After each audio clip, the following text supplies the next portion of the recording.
बच्चों हम लोग पिछले लेक्चर में अपने सेट्स के बारे में पढ़ चुके हैं। पूरा काफ़ी डीप पढ़ा था हम लोगों ने सेट्स के बारे में। उसमें कुछ मोस्ट इंपॉर्टेंट चीज़ थी, वो था ऑपरेशंस ऑफ सेट्स। हम लोगों ने उसमें देखा था कि सेट्स गिवन सेट्स के द्वारा कैसे नए नए सेट्स बना सकते हैं हम लोग, जैसे कि इंटरसेक्शन, यूनियन, उनका निगेशन लेना, उनका डिफरेंस लेना, ये सब हम लोग अपने पिछले लेक्चर्स में पढ़ चुके हैं। अब हम लोग को स्टार्ट करना है अपना अगला टॉपिक, काफ़ी एकदम फ्रेश है, वो है रिलेशन। ठीक है ना बच्चा? हम लोग आप ये मान के चलिए, हम लोग सेट्स पढ़ते इसीलिए हैं कि हम लोग अच्छे से रिलेशन पढ़ सकें, और हम लोग रिलेशन पढ़ते इसीलिए हैं कि हम लोग अच्छे से फंक्शन पढ़ सकें। ठीक है ना? तो ये पूरी एक चेन चलती है सेट्स, रिलेशन, फंक्शंस की। आप लोग रिलेशन में, अच्छा पहले चीज़ तो रिलेशन, आपको वर्ड काफ़ी फेमिलियर है, आपको पता है रिलेशन क्या मतलब, एक तरीके का रिश्ता, या फिर नॉर्मली बोले तो लिंक निकालना किसी दो लोगों के बीच में। अगर मैं क्या दो चीज़ मेरे को पता है, उनके बीच में कोई लिंक निकालना, मतलब हम एक तरीके से उनके बीच में कोई रिश्ता निकालना है, या फिर उनके बीच में कोई एक रिलेशन निकालना है। तो हम लोग यहाँ पे उसी के बारे में पढ़ेंगे। ठीक है ना? पहले आज मैं स्टार्ट करूँगा ऑर्डर्ड पेयर क्या होता है। काफ़ी सिंपल चीज़ है, एक ही लाइन की डेफिनेशन है। ऑर्डर्ड पेयर वैसे आपको बता भी चुके हैं। देखो जैसे कि मेरे पास अगर कोई एक सेट दिया गया है A, B करके, ठीक है ना, तो A, B कभी भी B, A के बराबर नहीं हो सकता है। बस यही इसी का मतलब होता है ऑर्डर्ड पेयर। मतलब कि अगर मैंने लिखा है 1, 2 तो 1, 2 और 2, 1 अलग अलग होंगे, क्योंकि यहाँ पे ऑर्डर्ड पेयर में 1 क्या होता है, एक्स कोऑर्डिनेट होता है, और 2 होगा यहाँ पे वाई कोऑर्डिनेट, जो कि आप थोड़ा बहुत आपको फीलिंग आ रहा होगा कि मैं क्या कहना चाहता हूँ। ठीक है? तो यही होता है ऑर्डर्ड पेयर। उसके बाद हम लोग एक और इंपॉर्टेंट चीज़ पढ़ेंगे जो रिलेशन नहीं है, वो है बेटा कार्टेशियन प्रोडक्ट। इसी पे थोड़ा सा ये एक इंपॉर्टेंट पार्ट है रिलेशन का। ठीक है? तो फिर हम लोग पहले ऑर्डर्ड पेयर देखते हैं, फिर हम लोग देखेंगे कार्टेशियन प्रोडक्ट्स क्या होते हैं। तो बच्चों ये देखा, ये रही आपकी ऑर्डर्ड पेयर की डेफिनेशन। क्या है, काफ़ी सिंपल है, पढ़ लेते हैं पहले इसको। An ordered pair consist of two objects और elements in a given fixed order. जैसे कि मैंने आपको बताया, अगर आपको गिवन है कि 1, 2 है, तो उसको 1, 2 ही पढ़ेंगे हम, 2, 1 नहीं पढ़ सकते हैं। ये दोनों एक दूसरे के इक्वल नहीं है। ठीक है ना? ये दोनों अलग अलग होंगे। ठीक? और एक और चीज़ में स्टेटमेंट अलग से लिखा है। क्या लिखा है? N ordered pair is not a set, consisting of two elements. ठीक है? मतलब एक हम किसी ऑर्डर्ड पेयर को सेट नहीं बोलेंगे। अच्छा ये क्यों नहीं बोल सकते? देखो बेटा, जब हम लोग सेट पढ़ा था, हम लोगों ने बोला था कि जैसे कि आपको एग्जाम्पल वो याद होगा, मैंने उस एग्जाम्पल लिखा था कि A, K, S, H। कुछ याद आया? क्या था एग्जाम्पल? वो मेरे नाम का एग्जाम्पल था। उसमें मैंने कहा था कि मेरा नाम आकाश है, इसमें 2 A आते हैं। ठीक है ना? तो मैं जब इसका सेट बनाऊंगा तो मैं एक ही बार A लिखूंगा। क्यों? क्योंकि हम लोग सेट में वैल्यूज़, रिपीटेड वैल्यूज़ नहीं लिखते हैं। ठीक है ना? और यहाँ पे मैं इसको सेट क्यों नहीं बोलूँगा? क्योंकि अगर मान लीजिए ऐसी कोई ऐसा भी तो हो सकता है, जैसे मान लो मेरे पास 2, 2, ये भी तो एक ऑर्डर्ड पेयर हो सकता है। ठीक है ना? तो यहाँ पे हम लोग क्या बोलेंगे, हम लोग अब अगर मान लो अगर मैं इसको सेट बोल दूंगा, अगर मैं इस ऑर्डर्ड पेयर को सेट बोल दूंगा, तो आप ऐसे नहीं लिख सकते उसको, क्योंकि सेट में हम आपको बता चुके हैं कि सेट में हम लोग रिपीटेड वैल्यूज नहीं लिखते हैं। तो अगर आपने इसको सेट बोल दिया है तो आपको लिखना पड़ेगा 2, सिर्फ 2। क्यों? क्योंकि बेटा 2 तो रिपीट, एक बार दोबारा जो 2 लिखा था उसको आप रिपीटेड बोलोगे। ठीक है ना? तो इसीलिए ये हो जाएगा गलत। अगर आप ऑर्डर्ड पेयर को सेट बोलोगे तो वो गलत कहलाएगा आपका। और क्यों गलत कहलाएगा मैंने आपको बताया अभी। ठीक है ना? तो आप देखो बस इतना ही था, जो कुछ था ऑर्डर्ड पेयर में यही था। अब ठीक, और हम बताते हैं आपको कार्टेशियन प्रोडक्ट होता क्या है। ठीक है ना? कार्टेशियन प्रोडक्ट क्या होता है बच्चों? ये है कार्टेशियन प्रोडक्ट। ठीक है? काफ़ी छोटी सी डेफिनेशन है। ठीक है ना? इससे पहले मैंने एक एग्जांपल दिया काफ़ी प्यारा सा आपको ऑर्डर्ड पेयर के लिए। ठीक है ना? मतलब एग्जांपल के तरीके से एक नोटेशन बताया कि ऑर्डर्ड पेयर होता क्या है, और डेफिनेशन के थ्रू आपको बताने की कोशिश करिए। क्या है? If A and B are 2 sets and small a, B are elements of set A and set B respectively, then ordered pair is taken as A, B where A belongs to capital A and B belongs to capital B। मतलब कि अगर आपको बोला गया है कि मैंने A, B जो ये एलिमेंट्स है मैंने सेट A और सेट B से लिया है। ठीक है ना? तो अगर मैं एक एंड बी बोल के चल रहा हूँ, अगर मैं A और B बोल के चल रहा हूँ, तो मेरे को ऑर्डर्ड पेयर का मतलब ये हुआ यहाँ पे कि जो छोटा वाला A है वो A से लिया गया है और B जो है वो B से लिया गया है। मतलब कि बोलने का तरीका, जैसे मैंने बोला कि सर मैंने एक ऑर्डर्ड पेयर लिया है A और सेट A और सेट B से, जिसकी वैल्यूज़ है 1, 2। ठीक है ना? मैंने वैल्यूज़ ली हैं 1, 2 A एंड सेट B से, set A and set B से। तो मैं ये मान के चलूँगा कि अगर आप ऑर्डर्ड पेयर लिए हो तो 1 वाला जो होगा वो आपने A से लिया है और 2 वाला B से लिया है। ठीक है? अगर इसी तरीके से आप बोलते हैं कि सर मैंने ऑर्डर्ड पेयर लिया है B और ए से, तो फिर मैं मान के चलता कि आपने 1 जो लिया है वो बी से लिया है, 2 जो लिया है वो ए से लिया है। समझे क्या कहना चाहते हैं हम? मतलब बोलने का तरीका इज़ वेरी इंपॉर्टेंट हियर, ठीक। ऑर्डर्ड पेयर मतलब फिक्स ऑर्डर, ये आपको मान के चलना है। और बेटा अगर आपको ये समझ में आ गया तो आप कार्डिनल प्रोडक्ट पे आ जाओ काफ़ी आसानी से। जैसे कि आप एंड बोल रहे थे यहाँ पे ना, तो कार्डिनल प्रोडक्ट को लोग डिनोट करते हैं ए क्रॉस बी से, ए क्रॉस बी से, ठीक है ना। क्या लिखा हुआ है? Given two non empty sets A and B the cardinal product is. अगर मेरे पास दो नॉन एम्प्टी सेट्स हैं तो उनके कार्डिनल प्रोडक्ट हम लोग कुछ इस प्रकार से दिखाएंगे। अब बेटा ये नॉन एम्प्टी मैंने क्यों बोला यहाँ पे मैंने नॉन एम्प्टी क्यों बोला? बेटा नॉन एम्प्टी इसलिए बोला क्योंकि अगर आपका ए क्रॉस बी का मतलब एक तरीके से आप मल्टीप्लिकेशन लेके चल सकते हो, ठीक है। मतलब सच में नहीं होता है लेकिन आप समझने के लिए बोल सकते हो कि ए क्रॉस बी मल्टीप्लिकेशन है, ठीक है ना। तो अगर एक नॉन और इन दोनों में से कोई एक सेट अगर एम्प्टी सेट होता मतलब कि नल होता, मतलब कि जीरो एलिमेंट्स होते, तो उनका क्रॉस प्रोडक्ट जो मतलब ये कार्डिनल प्रोडक्ट आएगा वो भी तो जीरो आएगा। जैसे कि अगर हम लोग मल्टीप्लाई करते हैं दो नंबर्स का, इसमें से अगर एक नंबर जीरो है तो 5 × 0 करेंगे तो कितना आएगा? जीरो आएगा ना। तो उसी प्रकार से यहाँ पे हम लोग ये मस्ट है कि अगर आप ए क्रॉस बी ले रहे हो, अगर ए क्रॉस बी आपके पास कोई एलिमेंट्स आ रहे हैं तो ए और सेट बी दोनों के दोनों नॉन एम्प्टी होने चाहिए, ठीक है ना। तो ये चीज़ इंपॉर्टेंट है, ठीक। इसका मतलब ये नहीं कि सेट्स एम्प्टी नहीं हो सकते हैं, लेकिन अगर एम्प्टी हैं तो उनका कार्डिनल प्रोडक्ट हमेशा नल सेट आएगा या फिर फाई आएगा, ठीक है ना। तो यहाँ पे मैं एक जनरल केस लेके चला था इसलिए मैंने यहाँ पर नॉन एम्प्टी लिखा है। तो ये था आपका कार्डिनल प्रोडक्ट का एक छोटा सा एक व्यू, ठीक है ना। तो अब चलो थोड़ा सा आगे देखते हैं और अच्छे से समझते हैं कार्डिनल प्रोडक्ट होता क्या है।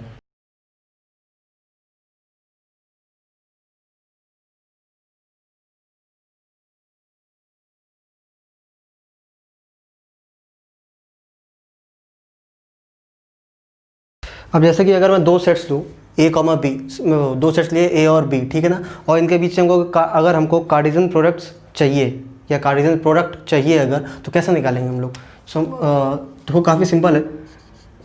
ए क्रॉस बी चाहिए हमको, कार्डिनल प्रोडक्ट मतलब ए क्रॉस बी, ठीक है ना।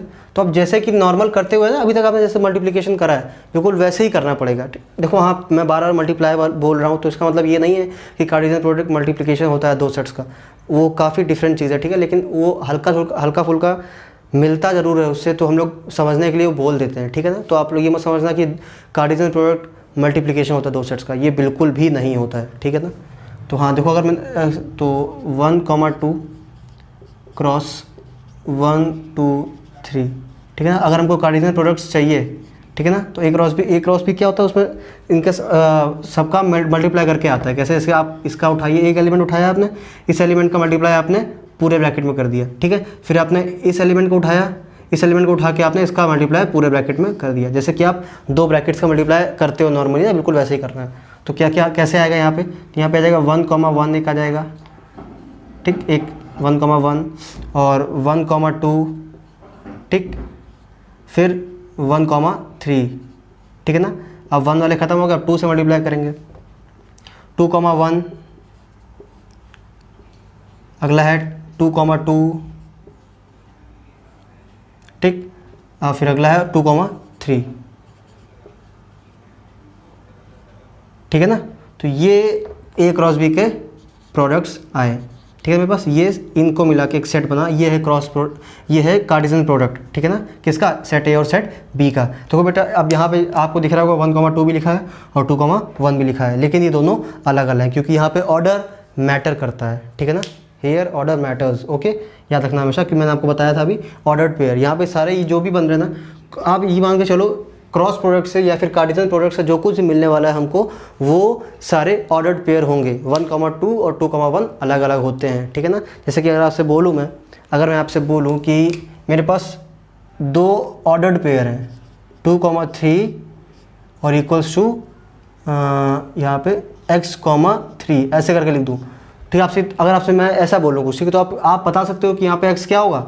x ऑब्वियस सी बात है 2 होगा क्योंकि ये दोनों इक्वल है एक दूसरे के, है कि नहीं? दोनों कोऑर्डिनेट्स एक दूसरे के इक्वल हैं, तो इसे बोलते हैं equality of ordered pairs, equality of ordered pairs.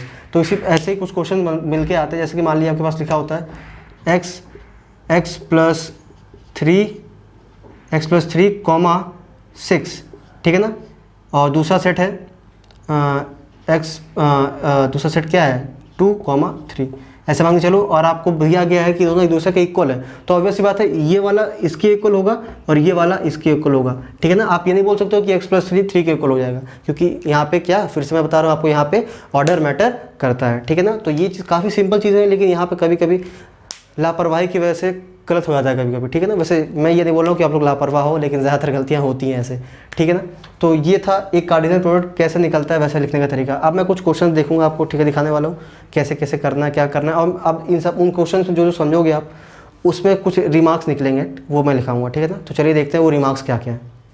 तो बच्चों अगर मैं मान के चलूँ यहाँ पे बस मैं 3 सेट्स लेके सॉल्व करने वाला हूँ, ठीक है ना। मेरे पास 3 सेट्स है। यहाँ पे अगला दूसरा एग्जांपल कराऊंगा, वो बात अलग है, ठीक है। पहले इसमें देखते हैं। और वो लाइट थोड़ी कम हो चुकी है क्योंकि लाइट जा चुकी है, ठीक है ना। तो इसके लिए थोड़ा सा सॉरी अगर ना दिख रहा, वैसे दिख रहा होगा, ठीक है। तो देखो अब अगर मेरे को 3 सेट्स दिया जाए तो उनके बीच का मैं कार्डिनल प्रोडक्ट कैसे निकालूंगा, वो करने वाले हैं हम लोग, ठीक है ना। तो पहली चीज़ ऑब्वियस सी बात है, A cross B cross C निकालना है मेरे को, ठीक है ना। तो A cross B cross C, देखो जब भी आप A cross B cross C निकालोगे तो उसको आप ऐसे बड़ा करो कि A cross B cross C is equals to A, B, C, ठीक है, such that A belongs to A, B belongs to B and C belongs to C, ठीक। ऐसे जो भी फॉर्म आएगा वो इस फॉर्म में आएगा, ठीक है, जो भी कार्डिनल प्रोडक्ट का आएगा। तो मतलब हमको ट्रिपलेट्स मिलने वाले हैं, हम लोग क्या मिलेंगे यहाँ पे, ट्रिपलेट्स मिलेंगे, 3 एलिमेंट्स मिलेंगे, ठीक है ना। तो पहले काम करते हैं, पहले A क्रॉस B निकाल लेते हैं, फिर उसका जो सेट आएगा वो B क्रॉस C से कर देंगे, ठीक है ना। तो चलो अब A क्रॉस B निकालते हैं, पहले A क्रॉस B, तो कितना बनेगा 1,3, ठीक है, फिर ब्रैकेट लगाया 1,4, ठीक है, ये आ गया। अब अगला 2,3, 2,4, ठीक है ना। ये क्या आ गया बेटा, ये आ गया मेरा A क्रॉस B।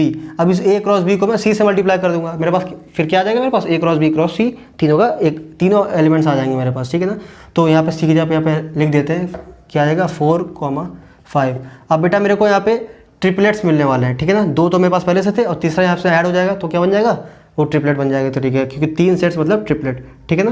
तो 1,3, 4, 1,3, 4 पहला ब्रैकेट, फिर इसका मल्टीप्लाई दूसरे से 1,3, 5। बेटा मैं बार बार मल्टीप्लाई बोल रहा हूँ, कंफ्यूज मत होना, ठीक है ना। मल्टीप्लाई का मतलब ये नहीं कि आप उसका मल्टीप्लिकेशन कर दो, अंदर साथ में लिख रहे हैं, A क्रॉस का मतलब साथ में लिखना, ठीक है ना। तो 1 ये अब क्या होगा, इस 1,3 का मैंने क्या करा, पहले 4 से मल्टीप्लाई करा, फिर इस 1,3 का मल्टीप्लाई मैंने 5 से करा, ये आ गया ना। अब दोबारा आप क्या करेंगे, अब इसको उठाएंगे, 1,4, बनने वाला है, अब क्या बनेगा 1,4, ठीक। अब इस 1,4 का 5 से, तो 1,4, 5, ठीक है ना। अब 2,3, अब जब 2,3, 4, ठीक है ना। अब 2,3, 5, 2,3, 5, ठीक है। इसी प्रकार से इसका कर देंगे, अब क्या 2,4, 4, ठीक है ना, 2,4, 4। अब इस 2,4, 5, 2,4, 5, ठीक है। तो बेटा ये आ गए मेरे पास A cross B cross C, मतलब एक A B C का कार्डिनल प्रोडक्ट मेरे पास ये आ गया, जिसके एलिमेंट्स ये हैं, जिसके सेट के एलिमेंट्स ये हैं, ठीक है ना। तो अब देखो कैसे करेंगे। अब देखो क्या आप क्या क्या सीखते हो उसमें, क्या क्या पता चल रहा है हमको, कितने कितने सेट्स बन रहे हैं, 1 2 3 4 5 6 7 8 बन रहा है ना। तो देखो अब देखो क्या करोगे आप, यहाँ पे A cross B cross C मैंने लिखा हुआ है, ठीक है ना। अब इससे पहली चीज़ देखो यहाँ पे क्या क्या ऑब्जर्व कर सकते हो आप, ऑब्जर्वेशन देखो क्या है, कितने सेट्स बन रहे हैं, 1 2 3 4 5 6 7 8, हमको यहाँ पे 8 सेट्स मिल रहे हैं, ठीक है ना। 8 ऑर्डर्ड पेयर में, सेट क्यों बोलना, 8 ऑर्डर्ड पेयर मिल रहे हैं, ठीक है ना, ठीक। और अब देखो यहाँ पे इसमें 2 हैं, इसमें 2 एलिमेंट्स हैं, इसमें 2 एलिमेंट्स हैं, इसमें 2 एलिमेंट्स हैं, हम इन तीनों का क्रॉस ले रहे हैं, तो 2 × 2 × 2 कितना हो गया, 8 हो गया ना। तो मतलब कि आप ये यहाँ से एक चीज़ हमको सीखने को मिलती है कि जितने एलिमेंट्स होंगे गिवन सेट्स में, जितने एलिमेंट्स होंगे इनके कार्डिनल प्रोडक्ट में भी उतने ही सेट्स होंगे, ठीक है। मैं क्या बोला, मैं ये बोला कि मेरे पास अगर 3 सेट्स हैं, अगर मेरे पास 3 सेट्स हैं, ठीक है ना, तो अगर मैं उन तीनों सेट्स का कार्डिनल प्रोडक्ट निकाल रहा हूँ, तो उस कार्डिनल प्रोडक्ट में जितने भी पेयर्स आने वाले हैं, जितने भी टोटल पेयर्स आने वाले हैं, वो किसके बराबर होंगे, वो इन सारे एलिमेंट्स के मल्टीप्लिकेशन के बराबर होंगे, ठीक है ना। तो एक चीज़ इससे ये सीखी मैंने, ठीक। अब अगले एग्जाम्पल पे आते हैं। अगले एग्जाम्पल से मैं क्या सिखाने वाला हूँ, देखो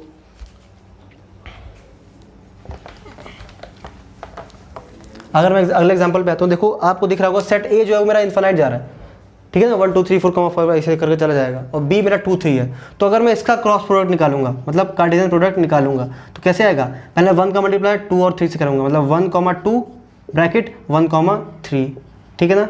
उसी प्रकार से 2 2 2 3, फिर से 3 2 3 3, और यहाँ पे इसके बाद बेटा ये चलता चला जाएगा, ये चलता चला जाएगा, ख़त्म ही नहीं होने वाला है, ठीक है, क्योंकि 3 के बाद 4 का मल्टीप्लाई, फिर 5 का मल्टीप्लाई, 6 का मल्टीप्लाई, ऐसे करते चले जाएंगे।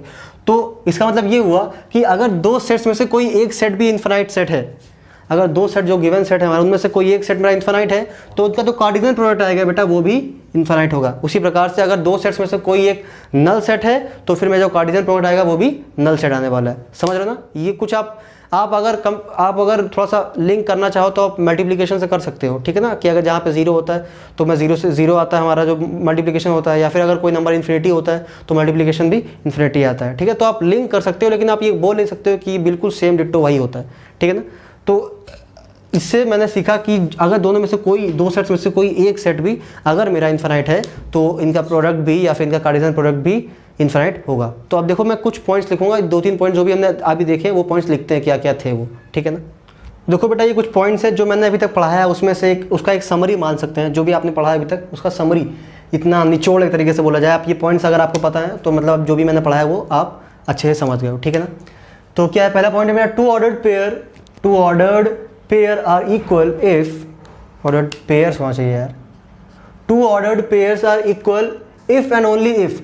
इसका मतलब क्या होता है, इफ एंड ओनली इफ, मैंने सेट्स में बताया था आपको जब मैं नोटेशंस पढ़ा रहा था, ठीक है ना। तो two ordered pairs are equal if and only if the corresponding first elements are equal and second elements are equal.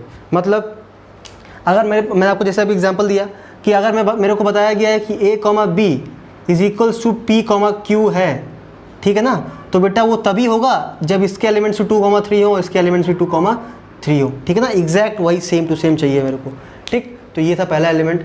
हाँ, तो अब अगला देखिए, अगला क्या है, if there are m elements in a and n elements in b then there will be mn elements in a cross b। वही चीज़ जो मैंने आपको बताया था अभी, जैसे कि अगर मान लिया मैंने कि अगर सेट ए में 2 एलिमेंट्स हैं, ठीक है ना, 1 2, ठीक, और सेट b में 2 एलिमेंट्स हैं 2 3, तो जो इनका a क्रॉस b बनेगा उसमें कितने एलिमेंट्स आएंगे, उसमें 4 एलिमेंट्स आएंगे। क्यों, इसमें 2 हैं, इसमें 2 हैं, इनका मल्टीप्लिकेशन करेंगे। जैसा कि क्या बोल रहा है, they are m elements in a n elements in b, ठीक है ना। मतलब अगर पहले में 2 एलिमेंट्स हैं, दूसरे में भी 2 एलिमेंट्स हैं, तो इनका जो कार्टेशियन प्रोडक्ट आएगा उसमें कितने एलिमेंट्स होंगे, m क्रॉस n, मतलब 2 × 2, ठीक है ना, कितने, मतलब 4 एलिमेंट्स। तो ऐसे ही करा गया, मतलब नॉर्मल मल्टीप्लिकेशन का जो कॉन्सेप्ट होता है वही करा है यहाँ पे, ठीक है ना।